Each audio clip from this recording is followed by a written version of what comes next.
Welcome to Passive Aggressive Income. This program may contain strong language. The content may not be suitable for audiences under the age of 17. We understand many of our listeners may not agree with all of our personal viewpoints. We in no way, shape, or form mean to be offensive to anyone. Our show notes will provide all of our source material included for each episode. Now let's get passive aggressive. Hello and welcome back to our third episode. Well, is this the third? Fourth episode. Fourth episode. Look at me. Our fourth official episode. We're so happy that you guys are here and on this journey with us. Today, we're going to be actually, before I jump in, I have a corrections corner. So I was talking to my husband. Obviously, he listens to all my podcasts. I have like a gazillion podcasts. I have a ton of projects going on, and he's always supporting me. So he listened, and he was like, "You said that we didn't do anything in the basement remodel," and I'm just like, "Yeah, I mean, we hired 90% of it out, but I did not give him credit for doing the electricity down here. So he did all the electrical work, and we did have to bust out the concrete and put the plumbing in for we have a bathroom down here, so it was for the tub and for the toilet. So we did do that, and then we did paint everything and sanded everything. So I made it seem like we didn't do anything. We did. I'm Gotta give clarifying credit it. where credit's due. Yes, for sure. So if you're listening to this, babe, I have corrected it. Everything is right in the world now. So. Good job, Jake. We appreciate you. Yes. Okay, so I'm very excited about this episode because it's the most fun that I have in the landlord process, I would say. This episode is going to be all about finding and selecting a rock star tenant. Yep. And since this is sort of Mim's expertise, she's the one who has long-term tenants. She's going to be leading the way on this one. And next week, I'll be leading the way on a different topic. So, yeah. So I feel the need to preface this episode by stating that we are not in any way attorneys. We cannot provide any legal advice. All of this is based off of my own experience, Lexie's own experience, and what works best for us. So whatever we give as examples, is that something that we're telling you to do? So let's jump in. Are you ready? I'm ready. So you just bought a property and your units are empty, or maybe you just had an acquired tenant give their notice and you have to start the tenant search process. What do you do? Where do you look? How do you nail down the best tenant? So first things first, you need great pictures of the vacant unit. The pictures need to look clean. They need to look bright, not blurry. Take pictures of every room, all the amenities, the outside of the building, the backyard, the front yard, the parking situation. Take pictures of everything. And a note on that, because pictures is something that I do like for a living. Right. It's so important, especially in real estate, when you're taking pictures of indoor spaces, make sure you have straight lines. If you have your computer or your camera, excuse me, like all the way tilted to the side and you're trying to like get as much in like that, it just doesn't look good. Use a wide angle lens on your phones are so great nowadays for cameras that you can do a lot with that. If you have like a really pricey, like nice unit, it could even be worth hiring that out to a professional photographer because they're going to make it look really nice. Yeah, I totally agree with that. If the unit is still being occupied by the current tenants, provide them a day in which you will be there to take pictures. Ask them to lightly pick up and clean around the unit as well.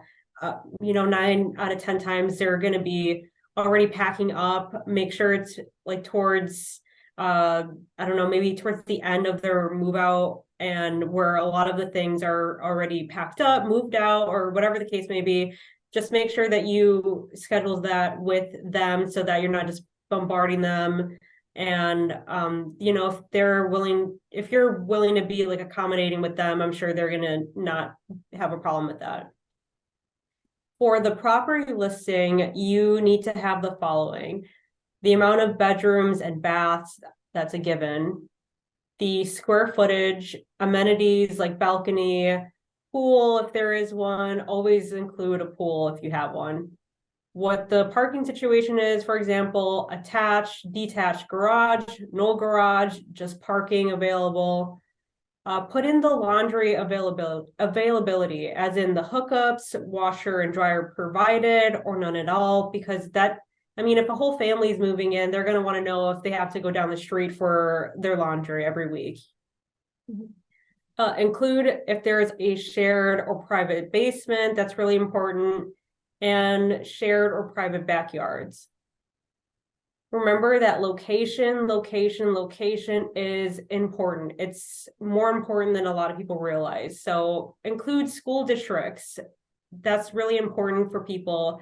A lot of people are like, I'm very dedicated to this school district. They need to go to X, Y, and Z school. Put that in the listing. What the property is near, like a highway, a walking trail, the YMCA, the downtown area. You know, there's some people that don't want to be by the downtown area. And then if you're smack dab downtown, then they're going to be like, well, this isn't going to work for me. They could have just seen that in the post, and it would have avoided a lot of, you know, time wasted and all of that. So just include everything in there. Once you have a great description, you'll need to figure out your price point on rent, which is determined by two things. At least it is for me. Number one, how much you as the landlord have to pay in every month to own, which includes your mortgage payment, insurance, a reserve for maintenance expenses.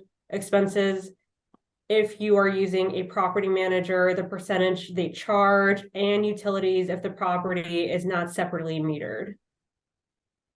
Then there is market rent, whatever other similar properties are requiring for rent, and that is the part where you have to do your own research. So I look and see what other postings are for my similar 2-bedroom, 2-bath with a detached garage in a suburb. I go and look in the area that I'm looking at, maybe a little bit further out, and see what other people are asking for, so that I know how to gauge other people and how to see, you know, what people would be willing to pay for a unit that I have.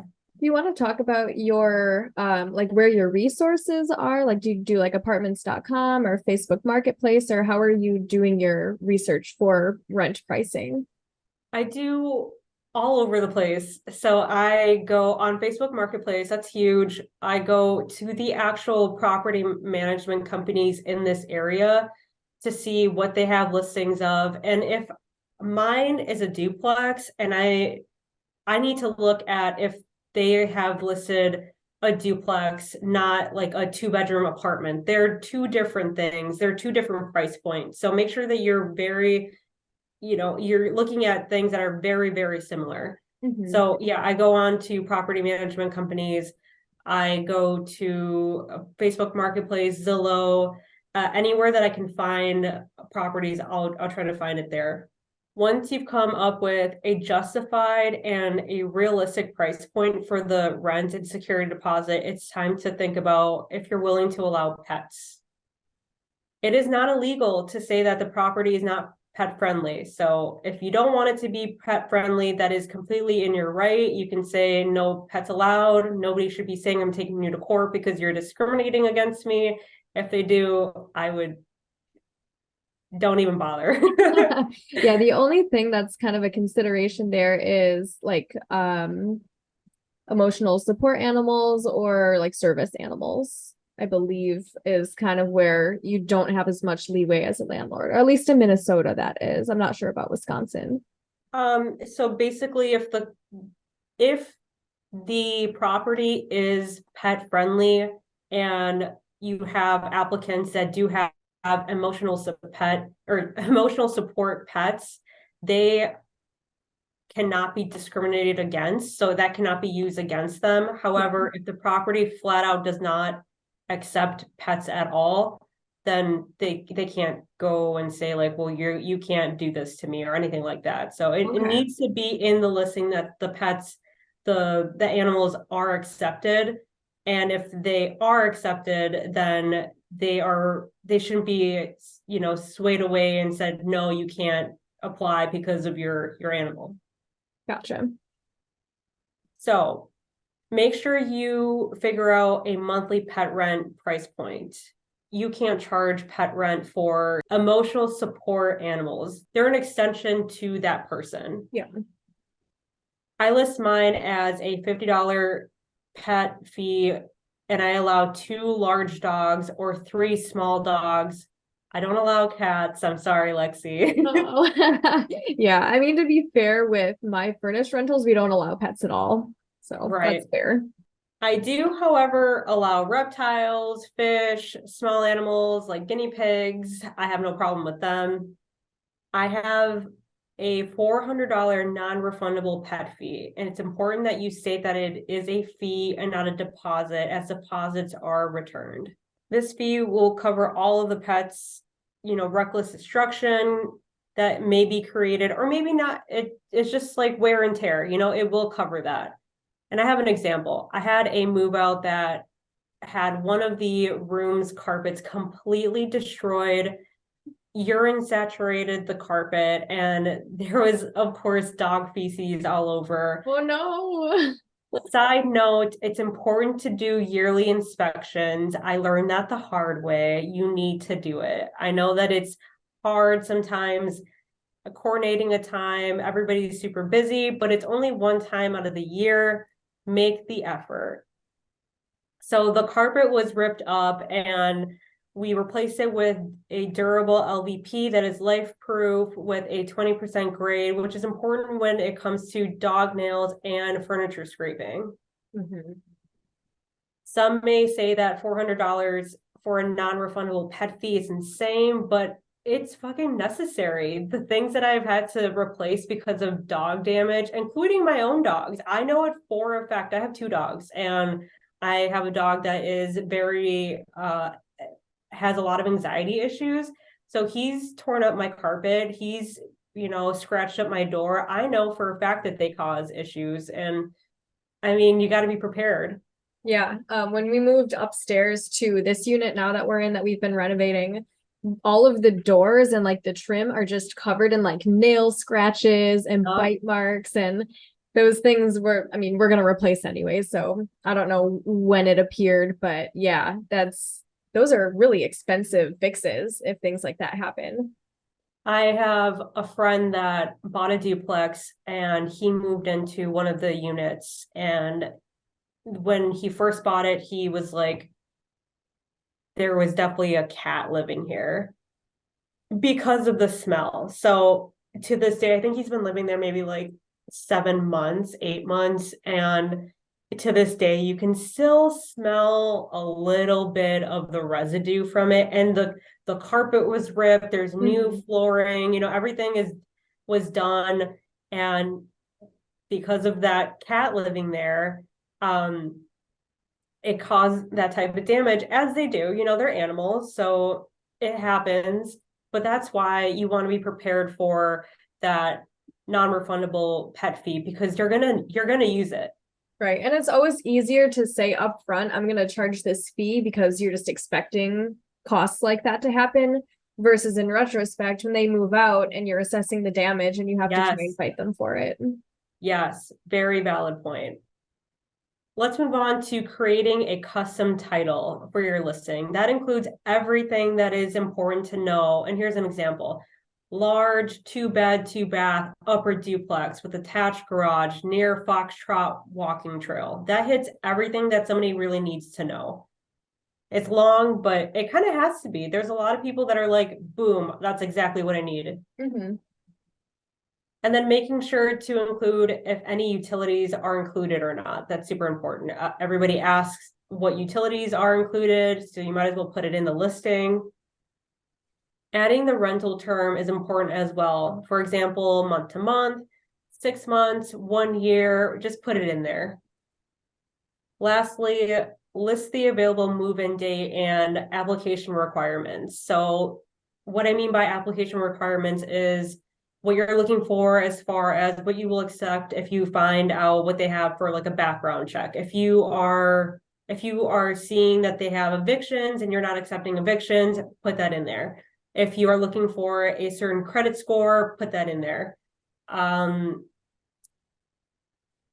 Yeah, I believe that's it for what I put in there, but it's just better to put it out there so that people that are interested know that they're not going to waste their time by applying. And they are applying to multiple places. A lot of them have application fees. It's just better to know what you're getting yourself into right off the bat. Yeah, one thing I know, I'm not sure if this is something that you require, but when I was renting, something that was required was like 30 or 33% of your is like the maximum, or sorry, the minimum income.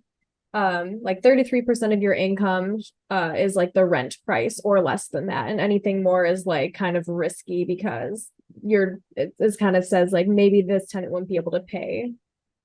Yeah, so the way I've done it is like 3 times more, or in that way. I think Yeah. that kind of pencils out the same. Yeah, I think it's the same, just maybe Yeah. a less confusing way of saying it. Yeah, so yeah, that's what I look for Yeah. sure. I always add in the description, showings are only scheduled for approved applicants at the very top in all caps. I don't want anybody to message me, when can I see the unit? Even though I do, even though that's in there. When can I see it? Can I schedule a tour? I'm not going to give any tours until I know that you're approved and I know that you're serious. So like I said, I only schedule tours for approved applicants, as those who don't apply aren't always serious, and those who apply may not be qualified, and that's just a waste of their time and my time. And Yeah, this goes remember, back to something we talked about in a previous episode. I think it was maybe 2 episodes ago when we were talking about just our backgrounds and sort of how we manage properties hands-on or half off. And that goes like to your quality of life and how involved you want to be with the tenant. Because if you're constantly running to, especially when you have multiple properties and you're running to properties show and doing all of these showings just for people to back out when there's nothing on the line for them, then that's just a waste of your time. for sure. And I have 5 different ones that are relatively spread out. I mean, I'm not driving hours and hours, but still that's time out of my day that I drive 20 minutes over there and then 20 minutes back. So I do want to make sure that if I'm going to take the time to do it, that they're actually going to show up and that they're actually going to be able to proceed if they want the unit. Right. So remember, the more information you provide, the more interest you'll generate, and you'll have less questions to answer by inquiring people. It just saves time for everybody. As long as they can read everything, they have their own checklist. So they'll say, okay, that hits this, that hits that, this is, and then hopefully if they are serious and they're, competent and they know that this is something that they can actually afford, then you should get people that would fit into your unit. Bada bing, bada boom, you have yourself a good looking property listing. Yay, great job, everybody. All right, so let's talk about where to post your listings. I have 3 main platforms. So the first one is Zillow. It's a great place to list your property. It's efficient and it's free for landlords to use. Zillow should sponsor us because I'm about to plug them hard. Yeah, everyone tag Zillow in the comments. Yeah. So it used to cost a monthly fee. I think it was a monthly or either like a bi-weekly fee. However, now the terms have changed and it's free to landlords to have active listings, which is really cool because you could have multiple listings at once and then that could cost a lot if they're charging you every 2 weeks or every month. Additionally, all communication is through Zillow, so the messaging is easy and quick. The cost is to the applicant. So the application fee is about $35. And that allows their software to generate all of their information. And anytime someone asks me to waive the application fee, my go-to response is, here are my requirements for the unit. If you meet the requirements, I suggest to apply if you feel confident. If you don't, then I suggest that you don't apply, as the application fee is non-refundable. The application fee does not go to me in any way. It goes directly to Zillow. as it allows for their software to run all of your informational checks. I can't do anything about it, is essentially what I'm trying to say. Right. And if you're not having them pay that application fee, then that would be something that you have to think about when you're pricing your unit. Exactly. Zillow provides you with their credit scores and a breakdown of things in collections, missed payments, along with the dates and the different creditors, which is awesome. I love it. Zillow also provides you with their criminal background, which you could do on your own, but it's really nice when everything's being pulled from at the same time. And Central place. exactly. And the applicant provides their description as far as why they're moving, how many occupants there will be, if there will be any pets, and the references. Another cool thing about Zillow is that it allows the applicant to submit their own pay stubs right then and there. Additionally, Zillow helps to distribute your listing onto other platforms like Redfin, HotPads. I'm sure there's other ones I'm not remembering right now. But yeah, that's why I love Zillow. That's my go-to. Anytime that I'm posting one of my units, I put it right on Zillow right off the bat. It sounds so silly as someone who owns multiple properties, but because I don't have long-term tenants, and the only long-term tenants I've ever had were inherited when I bought my second duplex, but I didn't realize that Zillow had like a whole like a rental side of it, because I've just gone to Zillow to look for houses that I want to buy. Oh, yeah. And it's really cool because it archives your properties that you've listed before. And let's say that you have a move out and it's for a property that you have listed beforehand on Zillow, they'll save all of that information so you can just reactivate that listing. Oh, that's amazing. It is, so then you don't have to go retake pictures, or I mean maybe you would if there had been like things upgraded or whatever, but everything essentially should be the same. And all of that is stored, so you don't have to go in and make a whole new description or anything like that. So it's really cool. Nice. Next, let's talk about Craigslist. It's still a thing. I did not realize it was still a thing, really, that people go there. I don't know if I've ever gone to Craigslist, so this is It'll blow your mind real quick. So Craigslist is a platform I use for two reasons. Middle-aged to senior citizens love Craigslist. So this makes more sense to me now. It was like their MySpace, you know what I mean? Okay. Number two, it's my safety net platform. If I need to fill a unit in a pinch, I make sure to use this platform. I just have it as like a last resort. Like I'm hitting all of the different platforms that I can for this listing because I need it filled ASAP. That being said, posting on Craigslist is old school. Communication is through email or by phone, which is fine if you want to do it that way.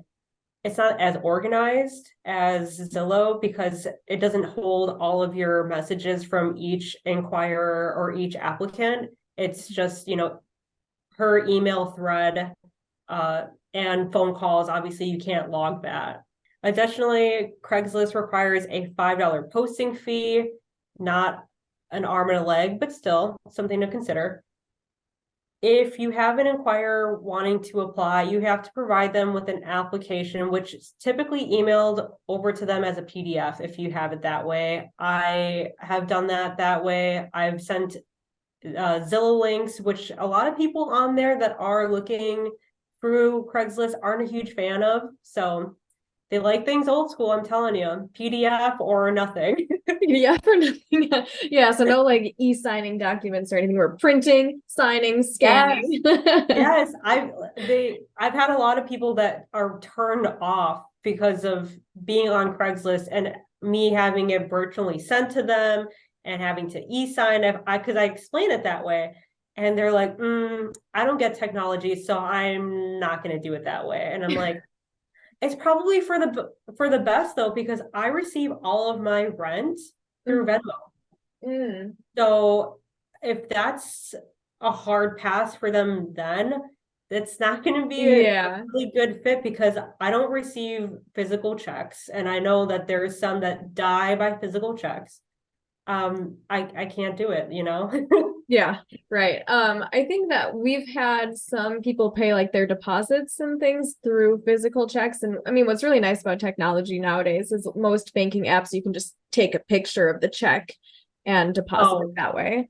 But yeah. we use apartments.com for collecting rent. So and Oh, deposits and things like that. Because I believe in Minnesota, you're like not allowed to use Venmo to collect rent. I don't know if that's Minnesota's got all sorts of different laws about landlords and tenants, and so it's quite different even though we're right next to each other. But so that's why we use apartments.com, and it's free, which is great. yeah, I've had no issues with Venmo for rent collections, and so we use a CPA now that we have our property portfolio because we need extra guidance when it comes to things Yes. that we can claim and all that sort of thing. So anyways, that's one of the things that we brought up to her, and she's like, I haven't seen anything. If anything does pop up, I'll let you know. But yeah, it's been good for us. So, and it Yeah, logs everything, which is really cool. right.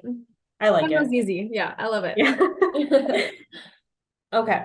So this means you have to charge your own non-refundable application fee. And landlords do this because it pays their time reviewing the application and any softwares that they are using. Your time is valuable. This is a job. So make sure that you are appropriately charging for it. I charge $25 for every application fee that I have had to do. It's just the way it is. It takes me time. I have to do a lot when it comes to going through that, which I'm going to touch base on, but it's a job. Like I said, you have to research the applicants yourself, which means that the criminal background can be found through your state's resource to look up public court case records. That's something that you're going to have to do on your own unless you have a software that you pay for. As far as credit reports, you can ask them to provide you with a recent credit report with their sensitive information blacked out. I always say it needs to be blacked out. I don't want to be liable for anything as, for some reason they get in some sort of fraud. I'm not going to be the one that they look at. So black it out. Otherwise, I'm not going to look at it. They can get it from Credit Karma, Experian, NerdWallet, or their financial institution. Remember, some of these may be hard checks. So if they are looking to provide you with their own credit report, it is helpful for you to suggest for them to look into soft and hard checks. Typically at your own bank that provide you complimentary checks, but some may come with a soft hit. It just depends on your bank. There are websites like CRS, which is a credit for tenant screening that is out there. Not many people trust them, and I've personally never used them, so I'm not recommending it. I'm just saying it's out there. I know of a few landlords who have found their tenants off of Craigslist, so to this day, so it's definitely not a thing of the past quite yet. Yeah, and I if think you are looking for, more senior or elderly people who maybe aren't going to be starting a family, if you don't really have space for that, then that's a really great place to find those types of tenants that you're looking for. exactly. Next, it's Facebook Marketplace. I use this platform for two reasons. It's great for reaching a large amount of people. People are constantly scrolling on Facebook, and it's just a hop, hop and skip away from their news feeds. It's just right there. It is made shareable to other rental groups on Facebook, furthering your reach, which is really awesome. Adding a property listing is really self-explanatory. If you've never done it, it basically gives you all of the informational fields that you can think of when when you're posting it. It gives you like how many bedrooms, how is it shared, is it private, everything that you can think of, it has that field. And when you get a message, there are responses, prompts that you can use if you would like, just so, quickly it's available or whatever, it's not available. And that's pretty helpful in my opinion. The downside of posting on this platform is that you get hundreds of messages that are mostly from bored scrollers that never reply back or are serious.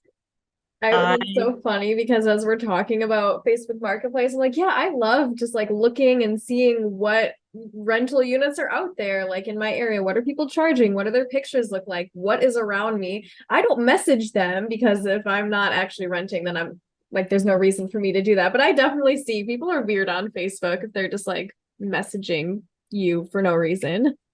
I have had countless people that I'm like, yeah, it's available. Are you looking to apply? Blah, blah, blah. Never, no response back. And I'm like, this isn't like a pair of shoes that I have posted on here. This is a whole house, you know?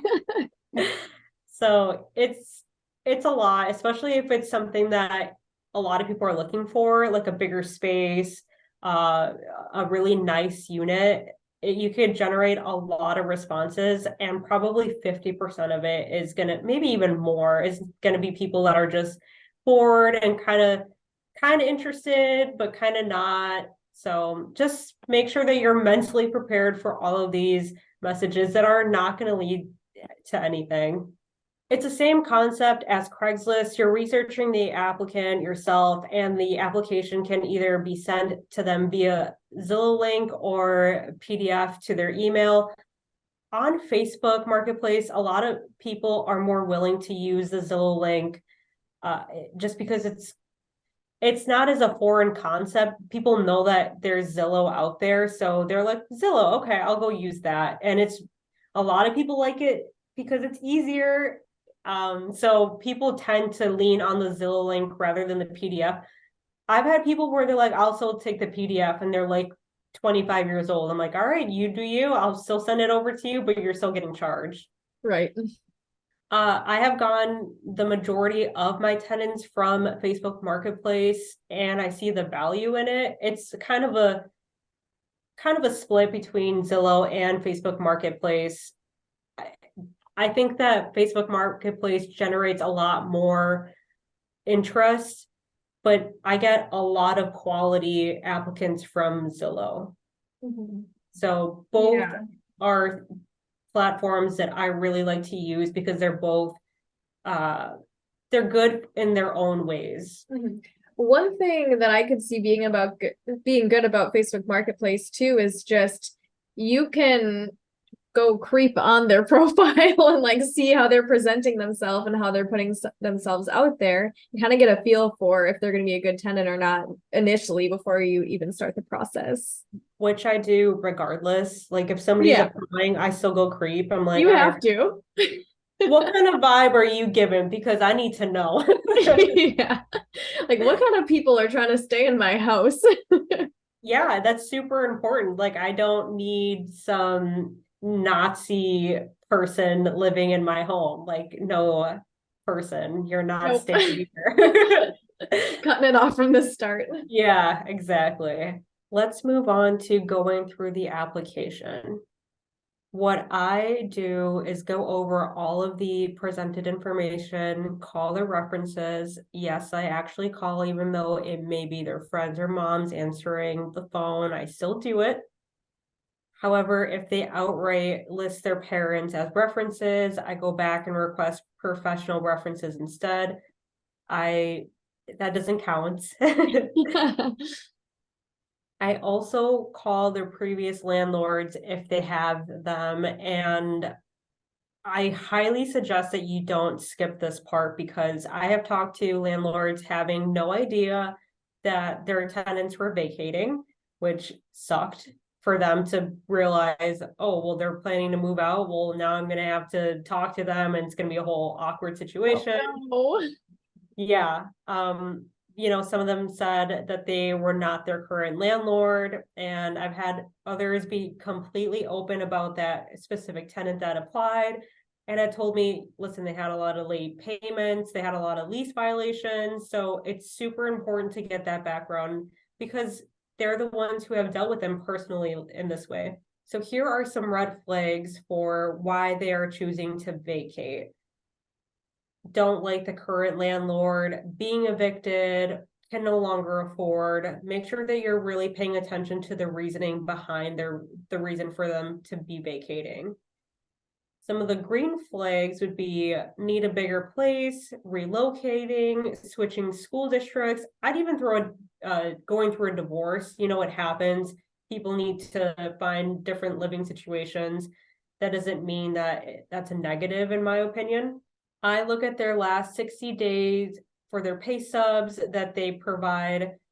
If they haven't provided that, make sure that they get that to you ASAP. You need to know how much they're making. Look to see what their payment cycle is every 2 weeks, every week, once a month, then do the math from there. Remember, the gross pay is what people make before taxes and insurance. Make sure to look at the net pay. When looking at what they earn, really think of the cost of living. Think of the cost of food, clothes, gas, phone plan, utilities, car payment, insurances, and on top of that, put the rent that you are going to be requiring. They should be able to afford all of that, and you have to match that against what they earn, whatever payment cycle that you were provided. Right. And that's why the earning 3 times what rent cost is a good rule of thumb. Exactly. If their pay stubs is only slightly more than the rent, then it's something to watch out for. Pay attention to their income streams. I do not consider child support as a sole income stream or large settlements that they're using as their daily money. Now, if they have that along with a bi-weekly, a weekly, or a monthly income, then that's perfectly acceptable. But it just by itself, I don't accept that. Mm-hmm. Yeah, one thing that also just something to be wary about, and you can like weigh your own risk tolerance, but if someone's offering to pay like the whole year upfront in cash, that can be a little bit sketchy, because then it's like, are you selling drugs? Where did this money come from? What about when the year's up? Yes, I'm so glad you said that, because my husband's been swayed with that. One of the tenants that I've had issues with said, I can pay 6 months up front, and my husband was like, oh, well, that's great. And this is when we were first starting out, so we didn't know anything, so I'm not faulting him in any way. Yeah. But after he was paid up, after the 6 months, we had a really, really hard time getting him to pay on time. And I don't know, like I said, he may have had a reserve of money from whatever, I don't know what he had, he had all this saved up, but clearly he wasn't saving after that, or he wasn't working as much. So he wasn't able to make rent payments. He was always like 15 days behind. It was terrible. No. It was a really bad, ever since that's a huge red flag for me. If they are offering to pay a large amount up front, that doesn't look good, even though they think it looks good. Yeah, definitely a red flag for me. So let's move on to unapproved applicants. This is the not so fun part. It's something that comes with this part. I don't take joy in it, but it's necessary. You can't approve everybody. Not everybody's going to fit your criteria.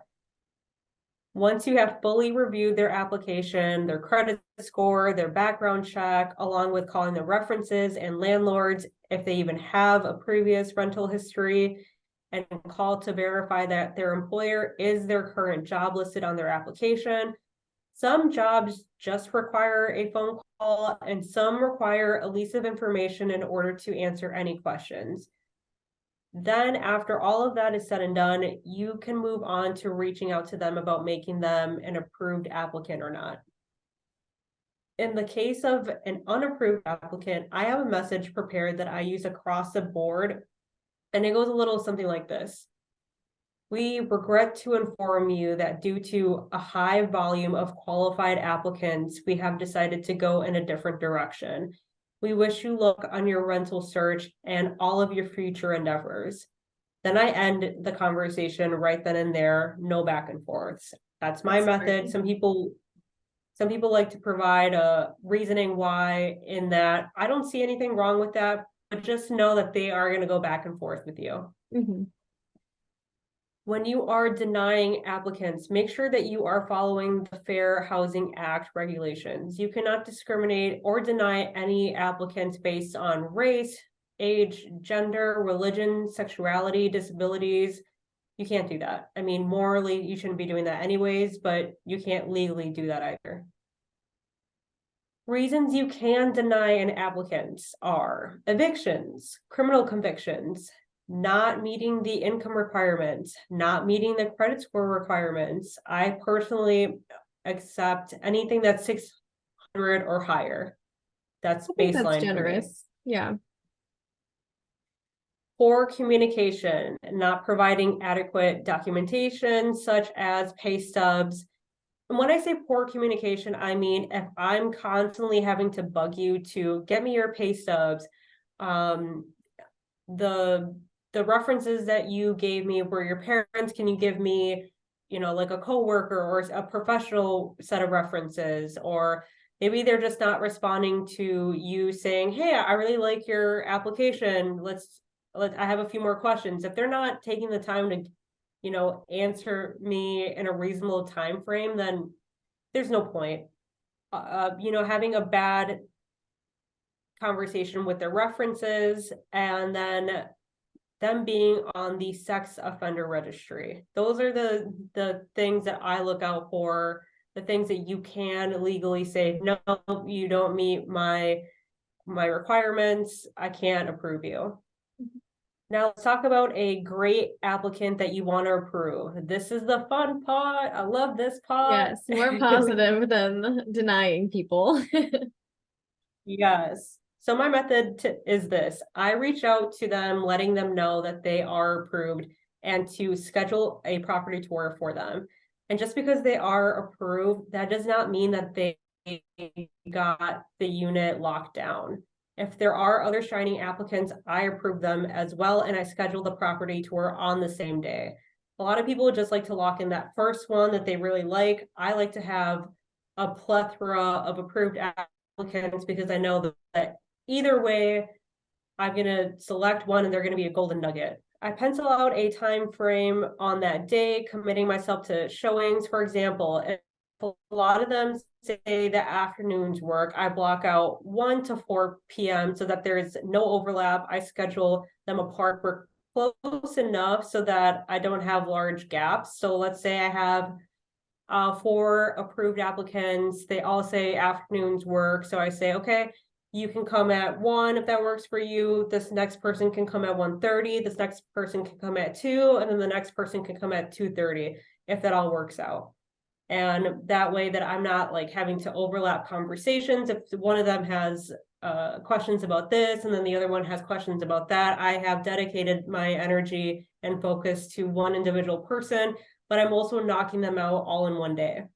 If you only received one great applicant and there hasn't been a flood of great applicants or any applicants altogether, I schedule that person right away. There's no reason to wait out and potentially lose that really great applicant because you want more. If you have one and you haven't received a lot of applications, just lock that person down if you think that they're great on paper and in person.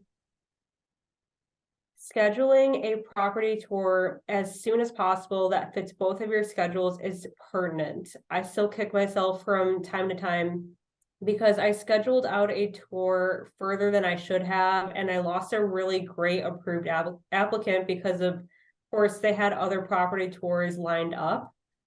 So they went in a different direction, totally understandable. I could have met them earlier if I would have made some time, but it just didn't work out that way. Mm-hmm. I always make sure to let every approved applicant know that there will be other approved applicants there. There's no reason to hide it. I don't want them to be confused on why other people are there at their showing, So I just, I'm transparent. If I'm going to have other people there, they should know that too. Mm-hmm. Yeah, because I imagine that would be super awkward showing up and then there's other people and you're like looking at your competitors for this unit and just like, yeah, giving them all of the info. More communication is always better. Yes. So let's talk about the property tour. Believe it or not, some property managers and landlords do not conduct property tours for approved applicants. And that's just shooting yourself in the foot as far as long-term renting is concerned, in my opinion. I do it for two obvious reasons. It gives the approved applicants an opportunity to see the property and make sure that they're okay with the layout, the space, the neighborhood. It avoids future break leases, turnovers, abandonments, and claims of supposed bait and switch. They know what they're getting as soon as they see it and they say, yes, let's do it. Yeah, not to mention, I mean, pictures can make a space look so different than what it actually is in person. When we were house hunting and we were initially looking for a single family house, I think it was one of the first properties we walked into, and it was this beautiful house in Minneapolis. It was super bright, it was spacious, and we got there and it was falling apart. It was like the floors were all slopey, there was cracks all over the walls. It was just really creepy in there, and you don't get that feel at all from pictures. So it's really important for tenants to be able to like walk into the space and, you know, feel the vibe and make sure that it's enough space for them. When I worked at that property management company, the amount of break leases that I would have to go through because of people walking into their unit and being absolutely stunned at how different it looked from the pictures. I was feeling them almost every other day. Oh, it was that's crazy. so sad.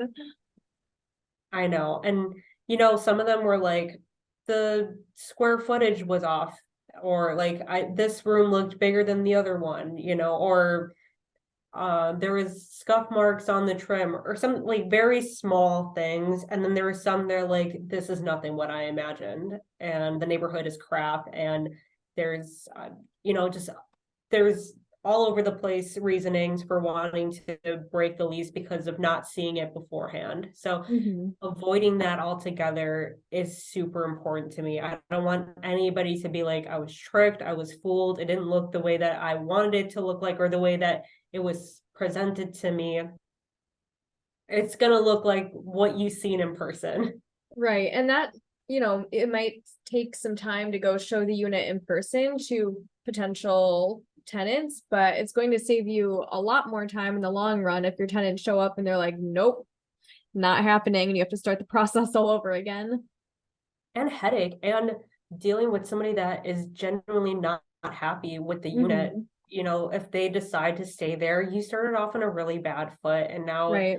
typically when that happens, it's really hard to have a comeback from that.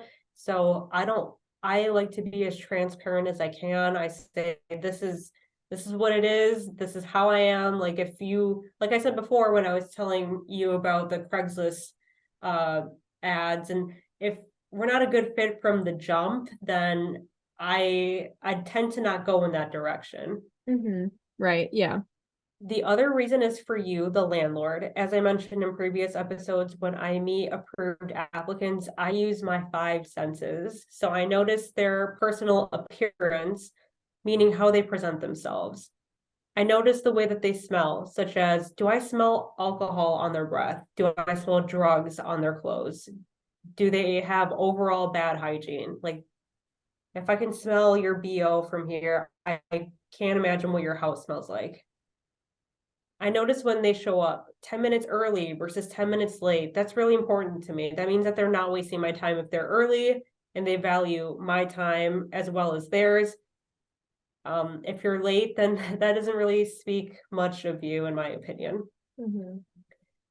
Notice if they look at you in the eyes when they speak to you. I think that's really a respectful thing to do. And if I can't get like 2 seconds of your eye contact, I'm kind of sketched out by that. Notice if they are respectful, or if they're using excessive profanity or just overall negativity. I've had a showing where the guy was just cussing, you know, left and right. And I'm just like, I don't mind that. I really don't. But this is your first impression. And typically somebody puts their best foot forward. And if this is their best foot forward, tardiness, smelling like booze, cussing every other word, and giving you attitude, this is as good as it's going to get. For sure. I swear all the time. Like yeah, it's a kind of a problem. It's a big part of my life, but I don't do that on the first time that I meet someone. It's like you get comfortable and then Oh. you can start allowing like F-bombs to drop and things like that. But the first meeting just kind of speaks as like this isn't professional, and yeah, just kind of is a little bit of a red flag. Right, like I'm there to sell essentially my unit. So I'm not going to be my weird self. Like I'm not going to be the way I am with my husband, with my friends, with my family, because I'm not there for that. I'm here to sell you something, and Mhm. you are there to sell me you. And if this is the best that I can get for, this is probably takes 10, 15, 20 minutes, but I should be getting you at your very best.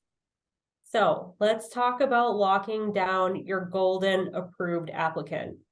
So you're feeling good about an applicant on paper and in person. Your next step is to reach out to them as soon as possible to see if they're fully interested.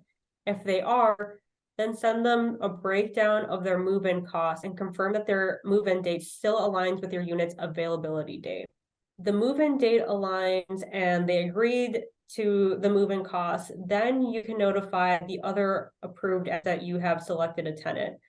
On the flip side, if the specific approved applicant went in a different direction or was no longer interested, which happens, don't take it personally. It doesn't always pan out that way. Regroup, review the other approved applicants, and choose another one. So I'm going to end off on some advice. Do not rent to friends, family, or coworkers if you can help it. You may think you're being helpful, but you're blurring the lines between your professional life and your personal life.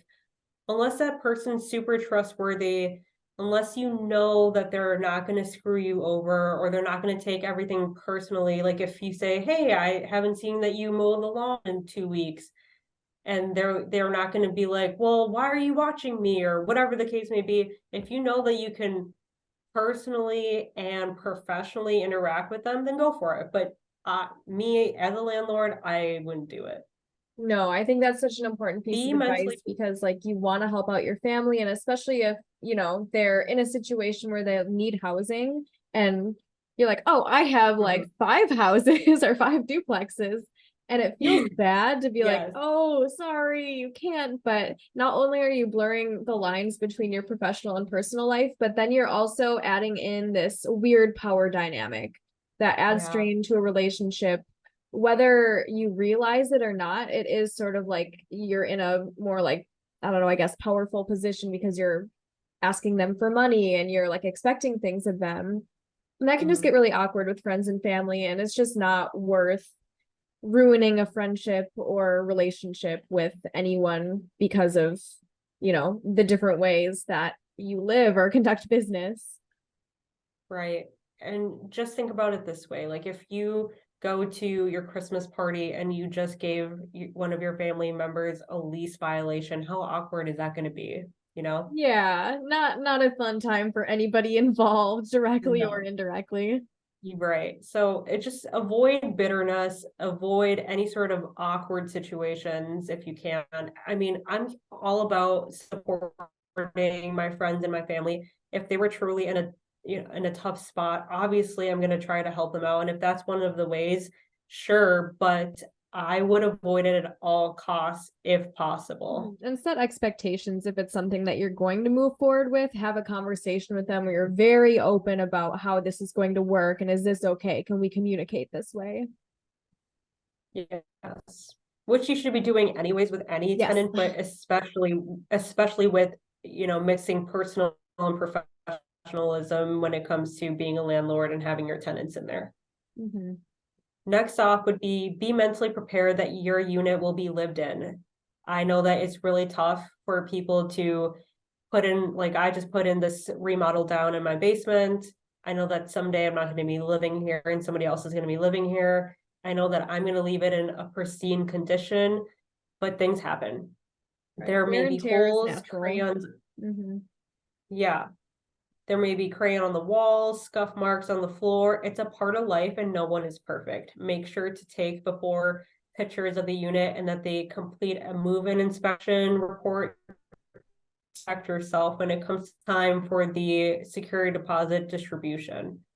You got to be mentally prepared that it's going to be lived in. It's, you yourself even myself, I've spilled things on the floor. I've had candle wax on the wall, which I still kick myself for. And I live here, so I'm gonna make a mess, and I have dogs, so, and people have kids. So as a landlord, you have to mentally prepare that your units are going to be lived in, and some of them you may get a shit one eventually in your lifetime. They're not all going to be perfect, and they may put holes in your wall. They may, bust down a door. Things definitely do happen.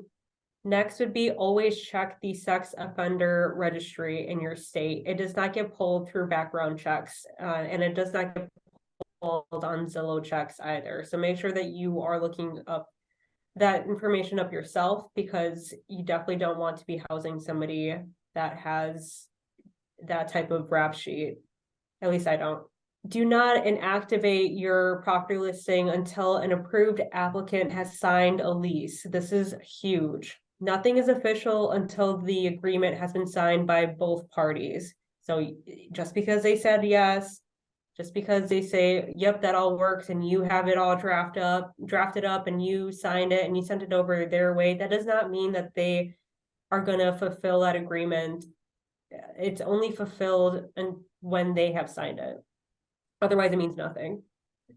If you are getting zero to very little interest in your listing, go over your listing one more time. Maybe you missed something important. Maybe your display photo is not attention grabbing, or maybe your price too high. If you think your price too high, go back and reevaluate the price point after 2 weeks of it being posted, and make adjustments if you're able to. Knocking off $50 to $75 from the price point could make a huge difference. There is no shame in doing that. It's just gauging what will attract a quality applicant that is an art form. So if you need to lower that by, $50 to $75, maybe even $100, if you really want to fill the unit and you've gotten just nibbles at it and not any real applications, then you're going to have to do it, because nowadays it's really hard to have people be able to afford rent. So it's all about trying to gauge what people can afford. But let it be known, if anyone asks if the price is negotiable, that it is not. Do not confuse the two. So I've had that multiple times where somebody's like, well, can you negotiate the rent of this unit? I'm like, this isn't a flea market. Like, I have Right. something, a unit, like I'm not some sort of person that you can just barter with. Right. You wouldn't go to Target and start negotiating with the cashier for the price. Like, this is my house. This is what it costs. Like, if you want to live here, then this is what it costs. Yeah, those two things are very different. One of them is you making, like a business adjustment. And the other one is somebody just trying to take advantage of you, in my opinion. So that is it for finding and selecting a tenant. I hope that you guys, found little nuggets of knowledge in there. Stay tuned, as we will drop an episode walking you through a seamless move-in experience further down the road. I'm going to be super excited to talk about that. And I'm excited for next week's episode as well, because Lexie is going to go into a lot of great information. I don't know if you want to drop anything now, or if you want to keep it on the hush hush. Sure, yeah, we can talk about it. I'm excited about it. So next week, so this week you got, a little bit more information on how to find long-term tenants. Next week we're going to be talking about short-term rentals, and then the sort of niche strategy that myself and my husband do with midterm rentals. So sort of a couple months at a time. We're going to be breaking down how you should list, what platforms you're using, what kind of things you should look for in a tenant or guest. And just, I've got some horror stories. So that's always fun. Yeah, so stay tuned for next Monday. We'll be posting that. But thank you so much, Mims. I think this was so helpful as someone who has never really gone through this process on the landlord side. There's just so many things that you touched on that I feel like are really helpful for both new landlords, people or landlords who've been doing it for a while, but maybe something's not working. And then also on the tenant side, what if you're searching for a place to rent, what are landlords looking for? What is the process that you can expect? So yeah, thank you so much. That was awesome. Of course, I'm actually glad that you brought that up, that this could be also helpful for tenants and just being a good golden tenant, for you to actually get that place, because it's really competitive nowadays. A lot of people are snatching up units to rent, super fast. It's a hot market for people getting rentals here. So I don't know how it is over Yeah, there where everywhere, you're I at. think. Yeah, so I definitely, if I can help both sides, we can all be happy at that point. Yes, for sure. All right. Well, thank you to our listeners. If you enjoyed the podcast, rate us on Spotify podcast. That's super helpful. Leave comments, follow us on Instagram. We'll see you next week. See ya. Bye. Bye. Passive Aggressive Income was written, recorded, edited, and produced by co-hosts and creators Mims and Lexie. We truly want to thank our listeners, collaborators, friends, and family that continuously support us for all the love we receive. If you enjoy our show, please give us a glowing rating and review on Apple Podcasts and Spotify. Also follow us on Facebook and Instagram to see what we are up to. For any inquiries, please email passiveaggressiveincome2023@gmail.com. Episodes of Passive Aggressive Income are available wherever you listen to podcasts, so make sure to subscribe and like us on your favorite streaming platform.